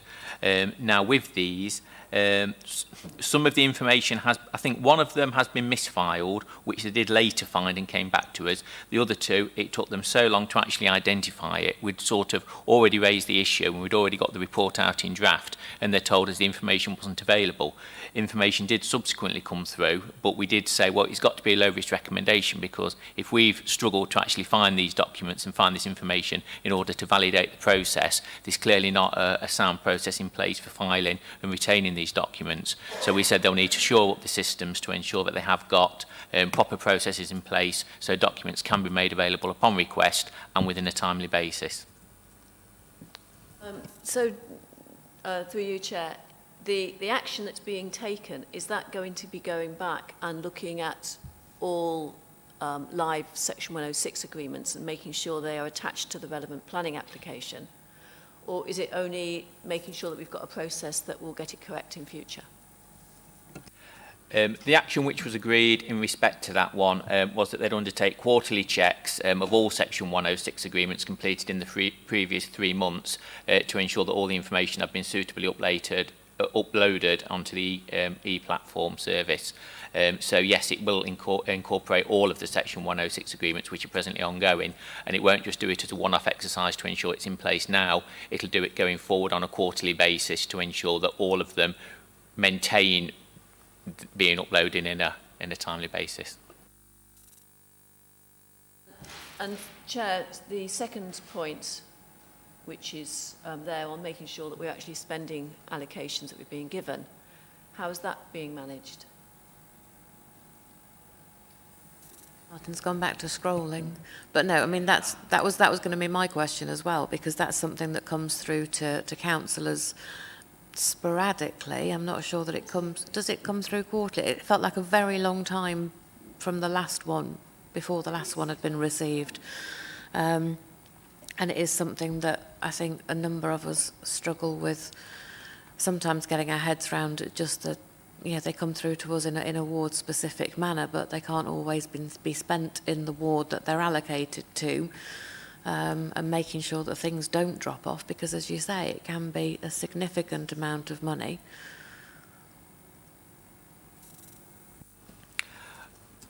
In respect to that latter question, the money involved was not real significant amounts as far as the authority was concerned. There was a lot smaller value than you probably perceive. It didn't run into sort of hundreds and hundreds of thousands. But they've basically agreed that they will conduct checks. I think a lot of the issue was that while time frames had been agreed and stipulated within the agreements, these hadn't been carried forward to the system and recorded within their systems for documenting and monitoring against them. Now, no money, as far as I'm aware, has actually been lost as far as these are concerned, but what they have agreed to do is to go back to ensure that all of the agreements which are ongoing, they will revisit them just to ensure that there are either no time constraints on the particular monies concerned, or if there are time constraints on the monies concerned, they'll ensure that the system is updated accordingly to record that and flag it, so they can continue to monitor it on an ongoing basis going forward to ensure that money isn't potentially lost. Thanks, Martin. Are you happy with that, Lucy? At the moment. We'll see how it works. As happy as can be. Alan? Thank you, Chair. I just wondered, actually, when they say they're going to do this, do they actually then report back to you, or do you ask them again, how that's progressed? With respect to each recommendation, the report goes out in draft, and then we secure a response from them against each one of the recommended actions. They come back to us with a formal response which agree what action they're going to take to implement those recommendations, and they also give us an implementation date for when they expect this to actually be achieved. So initially this would be to conduct the review on both of these, of the ones which are ongoing, and then to put in place the system for going forward, quarterly for the first one, and obviously an ongoing system for the latter one there. So yes, against both of those we have got dates. Against the second one, which I've presently got open, it's the 31st it's just passed at the end of December, and against the previous one, Again, that's just passed at the end of December. So they'll be then followed up as far as the recommendation process is concerned, which comes to this committee, whereas the auditor sends out follow-up recommendation questions to the auditee, and then the auditee respond to say what action they have actually taken and whether it's been implemented or not. If it's been implemented, it's signed off accordingly. If it's not been implemented, we ask them why it's not been implemented, what's the issue, and they will give us a revised date for implementation, of which when we get to that point, we will chase again and the process will continue until the recommendations have actually been implemented.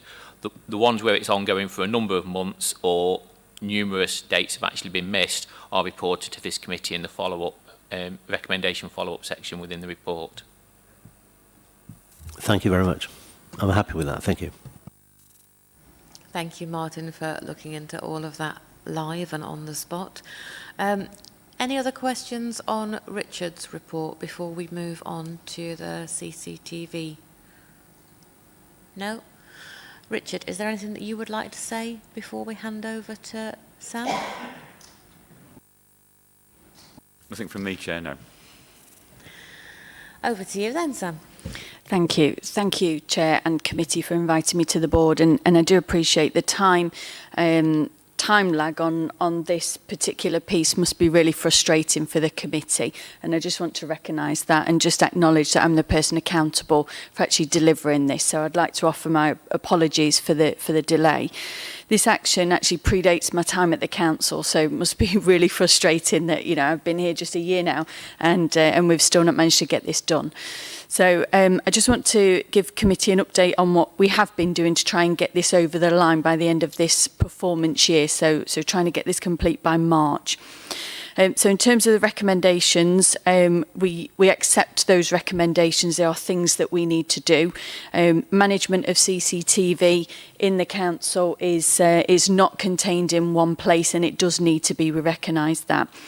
A review was commenced by the previous head of community safety, but sadly that didn't get done. There was an absence period of about 6 months and also an exit from the organisation. So we now have a new head of service for community safety and integration in place, who is now taking ownership for this work, and he's being supported by Doug, the head of service for training standards and environmental health, who's been conducting the review.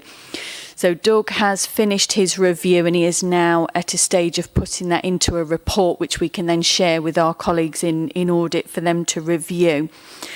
Doug's review looks at all the aspects of CCTV, which includes our CCTV strategy and related policies, the asset owners, responsibility sitting within one place, and the recommendation is going to be community safety for that to sit. And also an asset management plan for the infrastructure. So I've asked Doug to, on completion of that report, take it to the infrastructure board, which is already an internal board governance structure that's set up, and we can then manage the implementation of those recommendations through that board to ensure we get full completion of them. So alongside that, I also want to make the committee aware that we have made the recommended improvements to the CCTV room. So there's now security in place in that room. So only the person with the right level of access can get into that room. And I've been down to test that out myself. So, and I wasn't able to get in, which was really helpful. And also some work's been done around the information governance and the data restrictions. So that will be fed into our internal audit as well. In addition, through the Safer Streets funds, we have improved some of our CCTV cameras and extended the reach. And through the next round of Safer Streets, we're carrying out some further improvements to the CCTV room, which enables us to have airwave radios in, so direct communication with the police. So whilst I recognise this item is very late and it's very regrettable, and I hope you will accept my apology for that, there's been a significant amount of work done in terms of conducting that review, and we are now at a stage where we can put a report together and re-meet with our internal audit colleagues to show them the progress that's been made. Happy to take questions, Chair. Thank you, Sam. And I think that's key, isn't it? Having someone that oversees things and actually then takes ownership of it, because that was one of the significant weaknesses. Committee. Questions? Councillor Kerr. Can I just ask about the way in which this bringing together under one responsibility is going to work, in that we have different roles for our CCTV in different areas. So some of it, as mentioned in the report, is to do with car parks, but it's also outside schools and monitoring lines, and sometimes it's public safety in the city centre. So the teams who are doing the different elements, how are they going to be wearing both that responsibility, which might be a road safety responsibility and a public safety responsibility, and their CCTV responsibility, which may sit them in different places? Thank you, Councillor Kerr. So whilst the Infrastructure Board will provide that governance and ask the questions around how things work, there's been an officer working group set up that's got good representation from across the council to bring in all of the different aspects. So we've got somebody from parking and transportation on the group, information governance, community safety, facilities management, assets, highways, etc. We also recognise that CCTV extends to outside of our asset network, because we've got CCTV on all of our fleet. So we've got somebody from fleet represented on that group as well. So hopefully that collaborative approach to having the group doing the operational stuff and the Infrastructure Board managing the governance will give us that belt and braces approach, that we've got everybody's viewpoint, everybody's perspective, and we've covered all areas that we need to cover in terms of good governance for CCTV.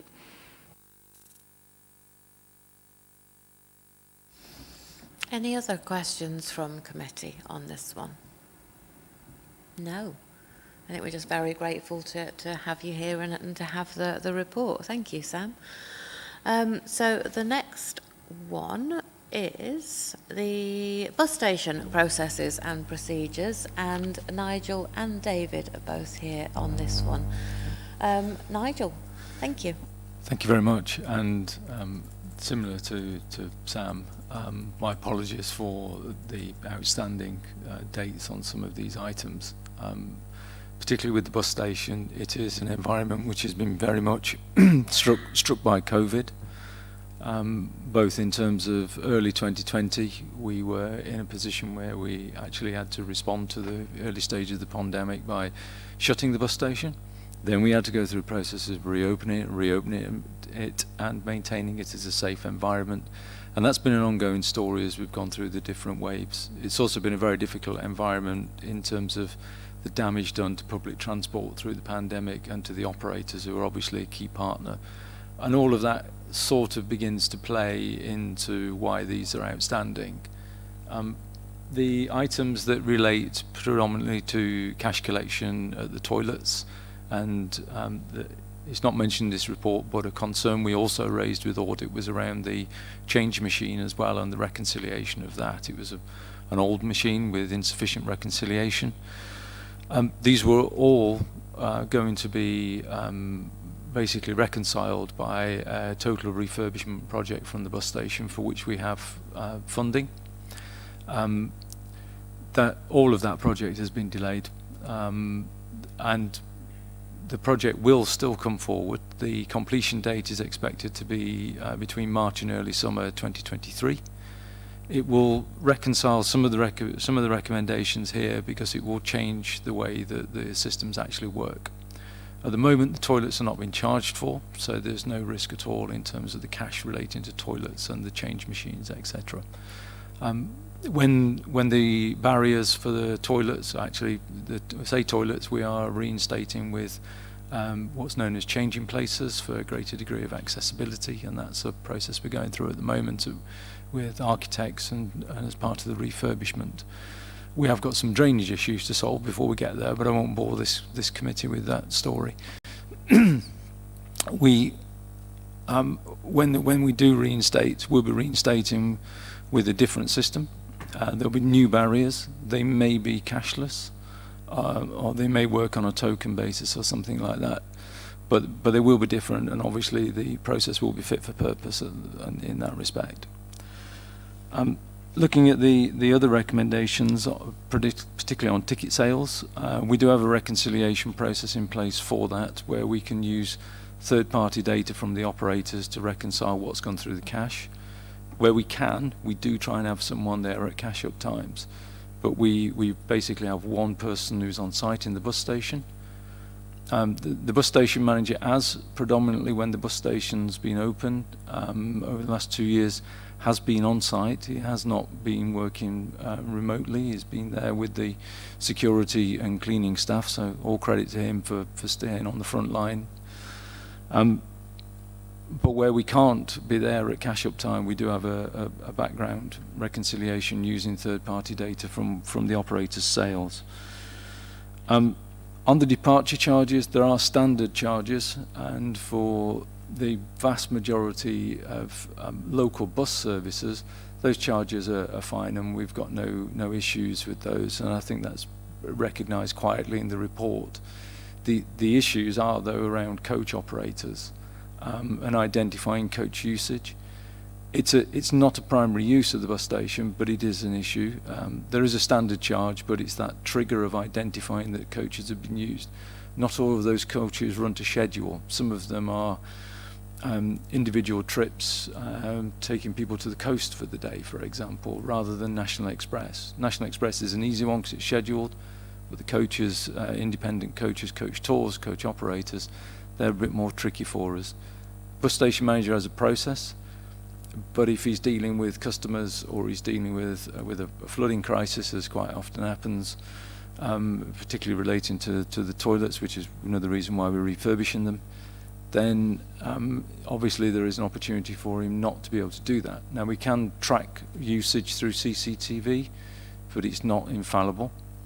And again, the coach area and the coach trips during the last 2 years have been negligible anyway, because the operations have been falling dramatically, and operators have not been running.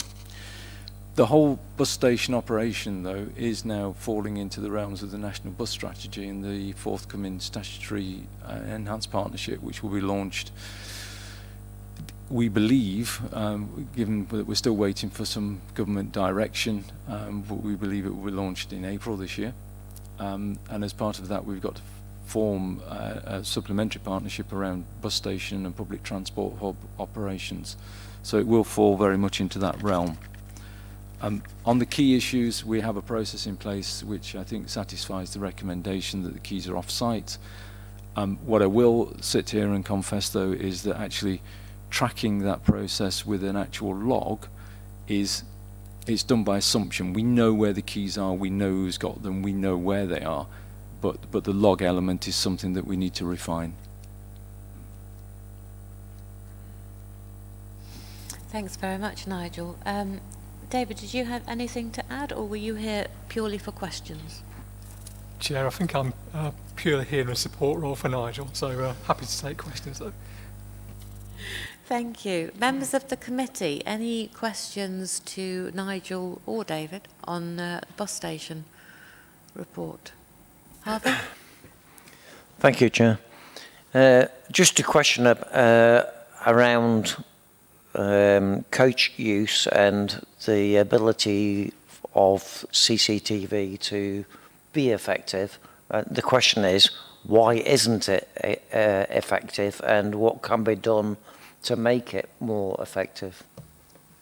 No, it's a fair point. The CCTV that operates in the bus station at the moment, and since it opened 15 years ago now, doesn't give total coverage of the actual coach bays themselves. It covers the customer positions, but doesn't cover all of the bays adequately. Again, as part of the refurbishment of the bus station, CCTV upgrade and a little bit more comprehensive coverage is something that is in the upgrade project. Any other questions or queries from committee members? Alan. Thank you, Chair. I'm just wondering if I've got this right or not. So, just an explanation on the toilets. Should the implementation date now be changed from? Should we not change that? It's 31st of the 8th, 2020. So there's recommendations and responses to go in. I suspect that the date that's in the report relates to the issues at the time and will need to be addressed. Is that right, Nigel? Yeah, so that's correct. And we've had a discussion with Richard about sort of almost pausing these recommendations because the upgrades to equipment and systems and payments, etc., with the changes to the bus station will obviously negate most of these recommendations because they're based on cash and previous equipment. So when we implement the new changes and the new equipment and new systems, new payment systems, then we need to upgrade and make sure that it's all fit for purpose with audit. So the date needs to change. Thank you. Anything else? Lucy? Is there any learning that we should be taking from this, both from the way in which the problems being identified and the solutions proposed, and also the way in which those solutions were proposed? I don't know whether the upgrade project actually predated the audit or has come as a result of the audit, for example. The upgrade project was probably in the bidding stage at the time that the audit was taking place. So post the original audit recommendations, there were some things we were able to do within the current context, and then there are other things that we were basically saying, well, now we've got funding from government to do some changes.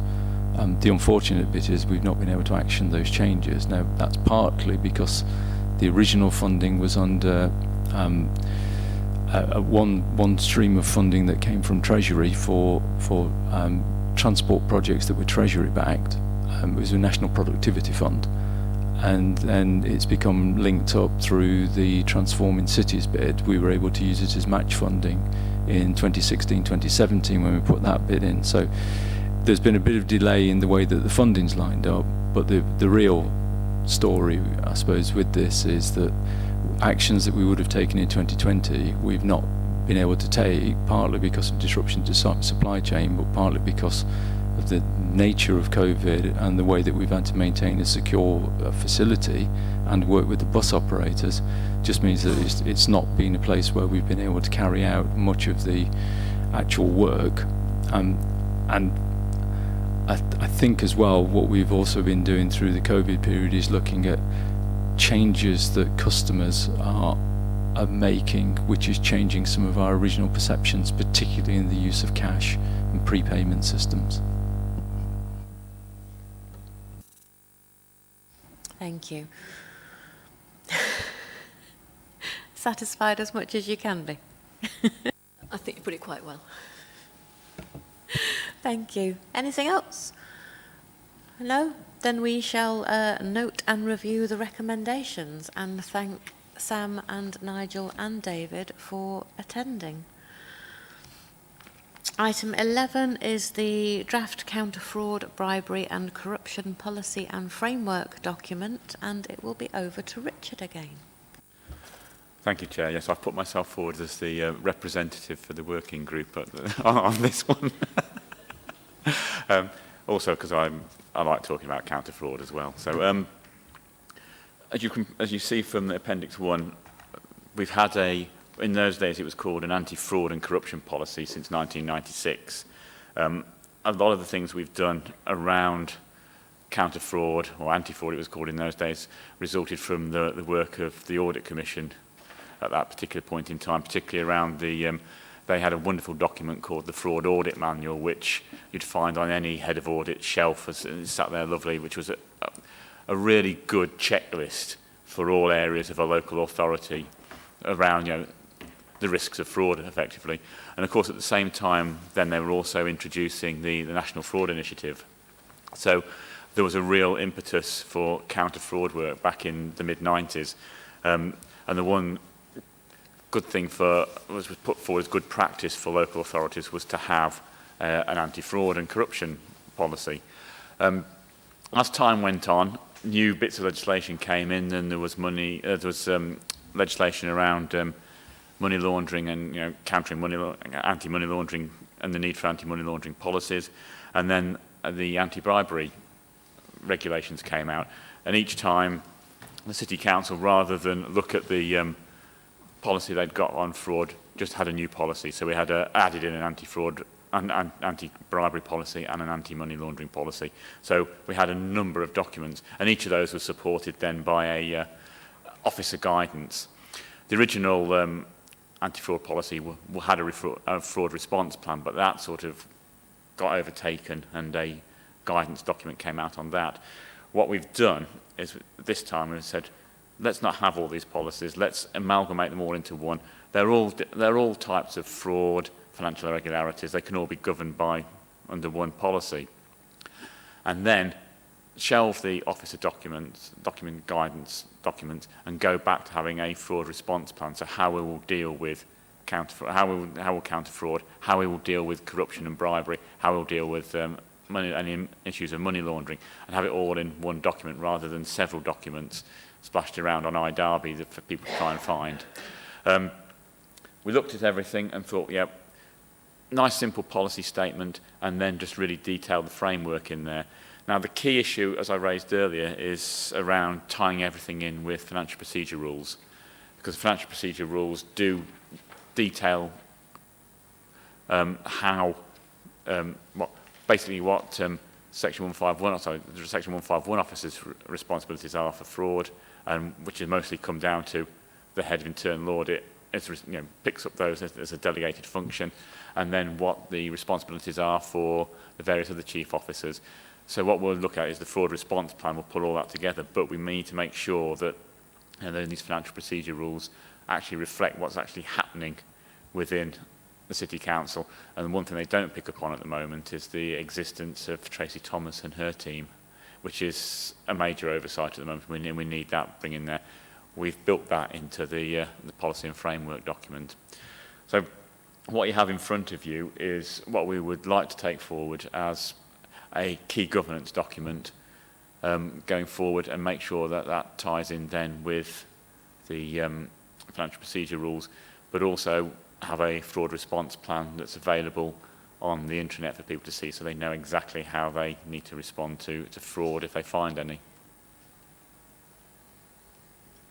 That's it from me, Chair. Thanks, Richard. Any comments, queries, questions from members? Lucy.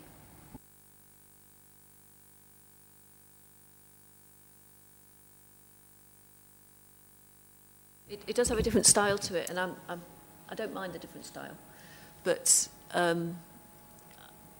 it's in places it seems quite wordy rather than to the point, which I think makes it less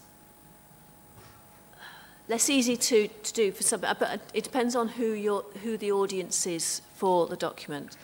I was a bit surprised the first sentence in the introduction talks about the Derby City Council is one of the largest organisations in the county, which seemed slightly different context. And made me wonder whether it had been borrowed from some other organisation who is in the county rather than in the city. And then paragraph 3 has a sentence with over 60 words in it, which is frankly hard going to understand. So it's, in terms of accessibility, I don't think it's as accessible as what I remember the previous documents to be. But depending on who the audience is, that may not matter, in that it will be the plan that matters more than the structure. So that's my first point. The definition that's given for fraud, both here and in the Appendix One, which is sort of simple, seems to emphasise the financial element of fraud rather than wider definitions. The examples that are given, look, the definition of fraud, which is on page 3. It's not got any paragraph, I've not got enough paragraph numbers either. Top of page 3.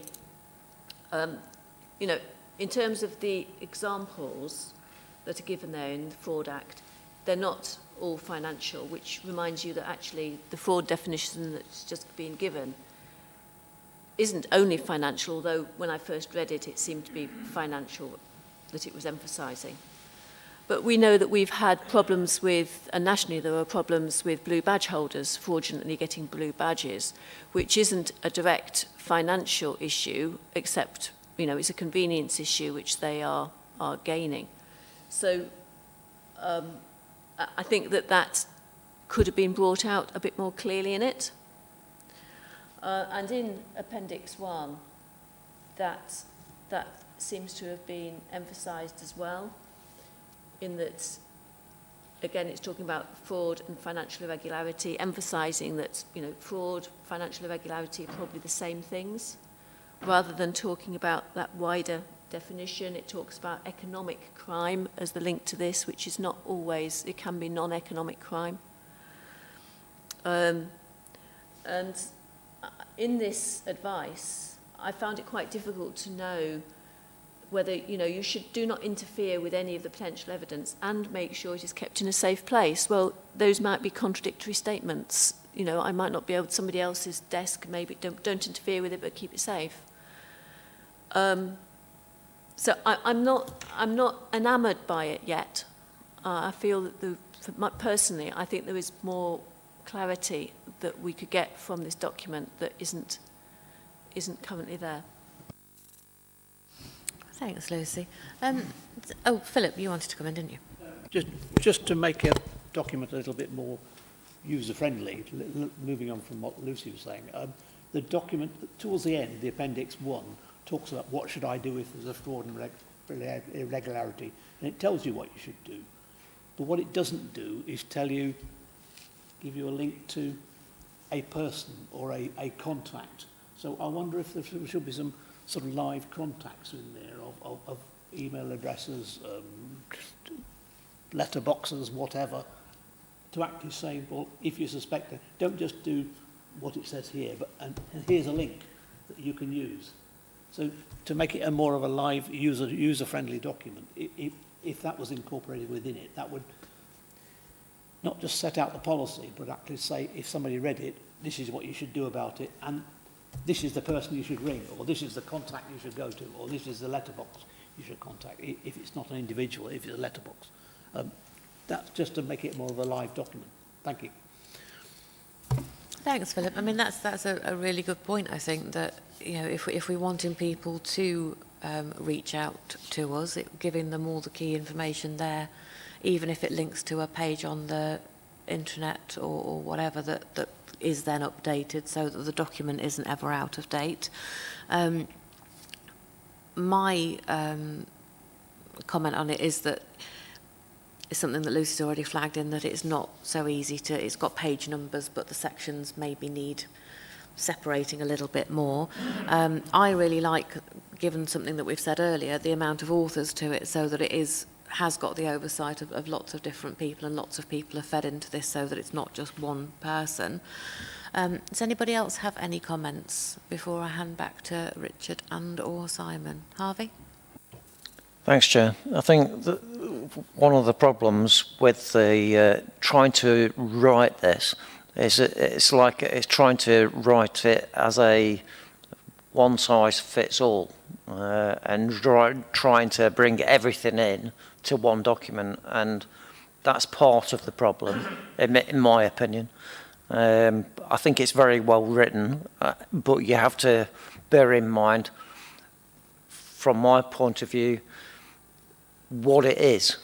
And it is trying to do everything in one document, and I don't know if that's the right approach. Thank you. Alan, and then I will ask Simon to come back. Yeah, excuse me. Thank you, Chair. Well, my thoughts in Appendix 1, personally, I like the report. I think it reads well. And in Appendix 1, it does actually say what to do, who to contact. And there's no email addresses, but it does say speak to your line manager. And if you do read that document, it does mention the people who you should contact if you have any fears or thoughts on suspected fraud or corruption. So I can't really see an issue with it. Thank you, Chair. Thanks, Alan. Simon, did you want to come back? Yeah. Thank you for all those observations. I think when we were trying to think of the audience of here, we often anticipate that people are very informed about what it is that they're asking, whether it be money laundering, whether it be bribery, whether it be fraud and corruption. And there is a danger in the previous one that sometimes you would get people not going to any of them because they're so confused, or replicating it 3 times in respect of this. So this document is really trying to triage it in one place, and as Councillor Grimmerdale said, there's an element where we should probably make the link into the head of internal audit, who will then allow that information to be signposted to the right place and maybe simplify, if you want to call it, that letterbox, I think it was described. I think my other comment is, and it was by Councillor Kerr when she was saying, does it have an overemphasis on financial irregularity? Inevitably, some of our statutory obligations, such as money laundering and naming people, are within that context. But in paragraph 4 of the report, just before the policy statement, I think it does give that depth and breadth that this is around conduct. It's about finance, it's about better use of information and technology, and there's 8 bullet points there which give the context that hopefully it's taking people away from fraud and corruption is money lost to fraud and corruption is anything that is not applying good governance to the application of a public pound, a service to the community, elements of trust, which should be expected between the council and its community. So I think this does pick up a much wider definition of fraud and, well, I'm going to call it fraud and corruption, but the policy as we should reflect is counter-fraud, bribery, corruption, policy and framework. And we only have to have a look at some of the cases where in councils or in public sector bodies where that is breached to say that it is a timely refresh. So we're clear about our purpose, our approach, our governance, and also the resource that we'll put in to investigate it.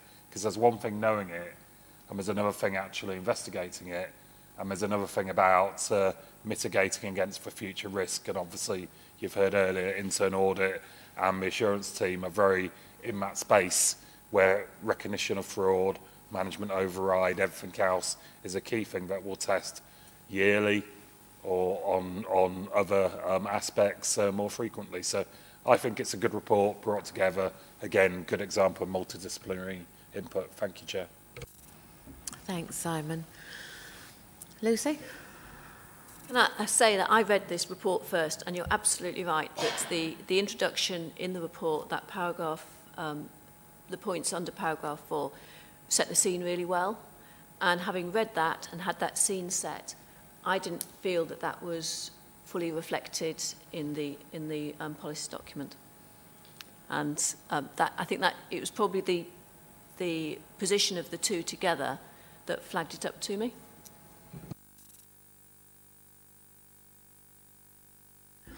So the recommendation in front of us was to approve the document if the committee was satisfied that the document supports the council's governance arrangements around the risk of fraud.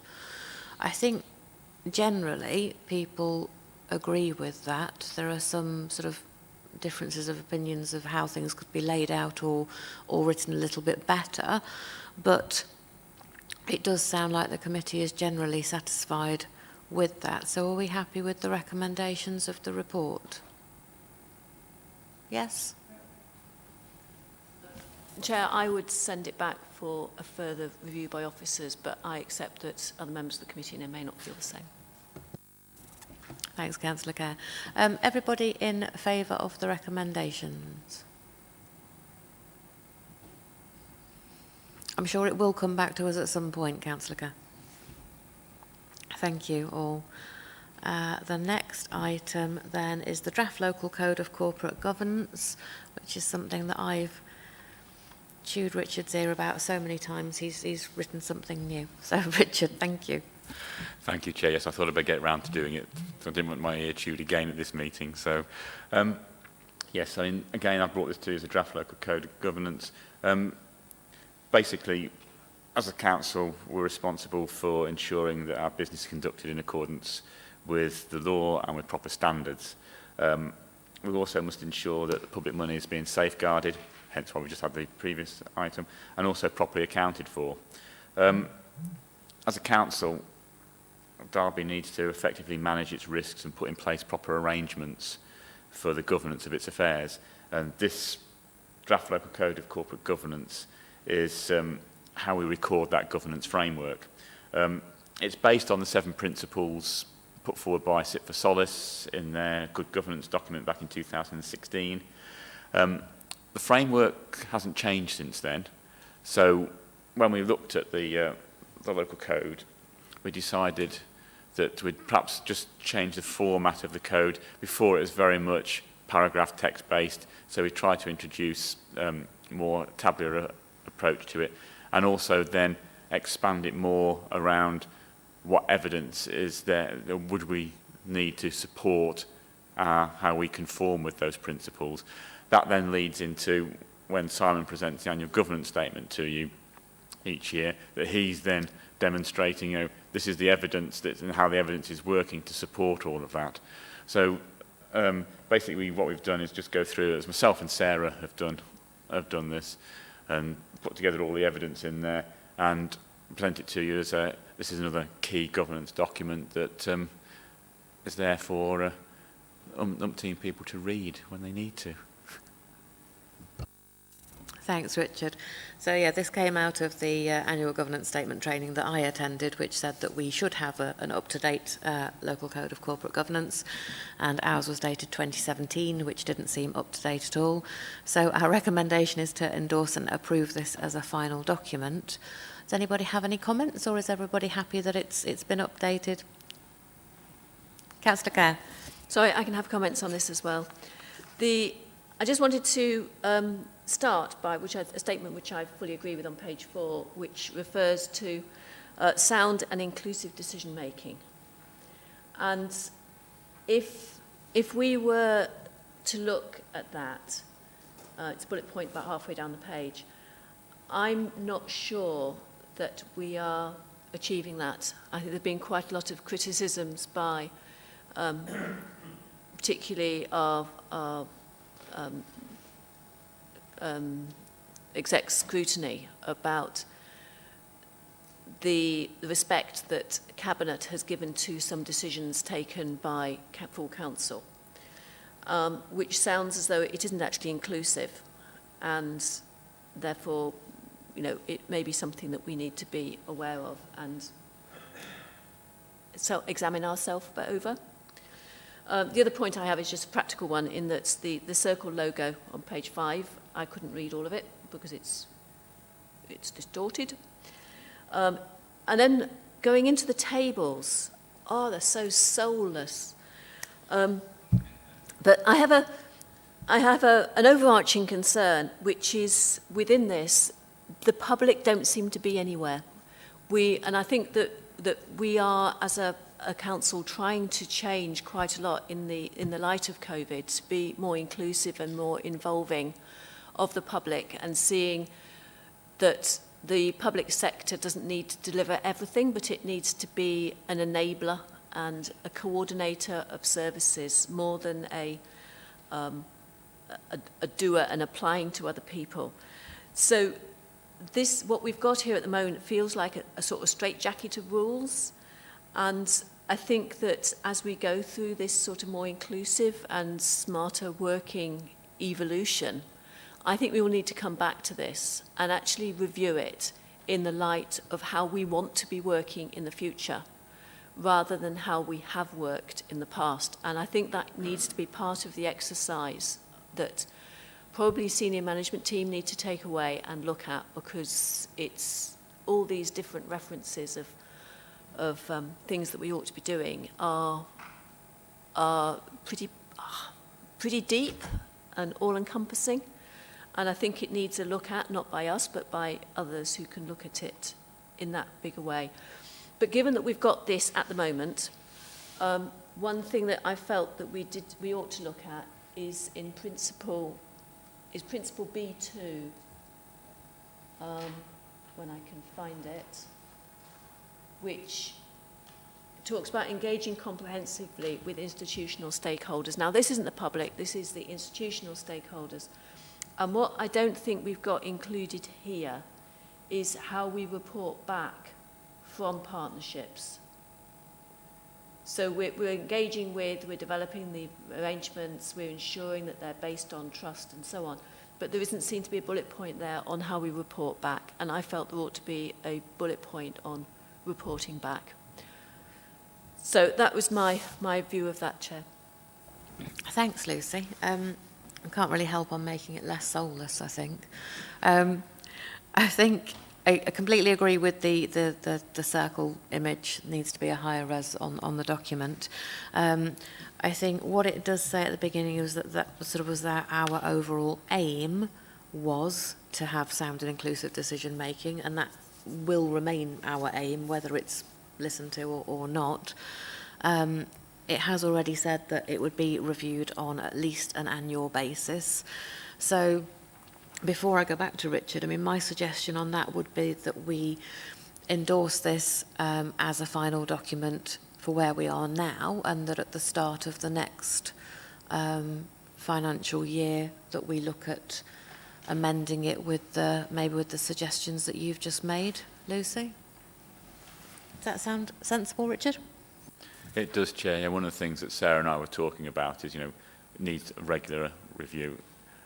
We've said annual, but things are going to change the governance frameworks, and what we haven't done by having a previous code, which was 2017 on it, is reflect any changes in that governance framework over time. So that's something that Sarah and I will be picking up when we have our assurance meetings on a regular monthly basis. Brilliant, thank you. So are we happy then to endorse and approve as a final document, knowing that this will be looked at next year? Yes? Super, thank you very much. Item 13 is exclusion of the press and public. We will consider a resolution to exclude the press and public during consideration of the following items: that under Section 100A of the Local Government Act 1972, the press and public be excluded from the meeting during discussion of the following items on the grounds that they involve the likely disclosure of exempt information as defined in paragraph 3 of Part 1 of Schedule 12A of the Act, and that the public interest in maintaining the exemption outweighs the public interest in disclosing the information. And I will wait for clarification that the broadcast has ended.